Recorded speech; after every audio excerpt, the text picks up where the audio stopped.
ए नबी सल्लल्लाहु अलैहि वालैहि वसल्लम, हमने तुम पर कुरान इसलिए नाजिल नहीं किया कि तुम मुशक्कत में पड़ जाओ, मगर हर उस शख्स की नसीहत के लिए नाजिल किया है जो खौफ रखता है।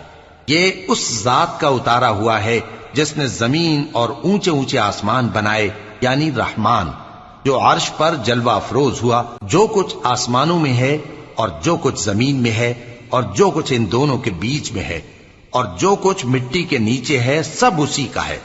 और अगर तुम पुकार कर बात कहो तो क्या है, वो तो आहिस्ता कही हुई और निहायत पोशीदा बात तक को जानता है।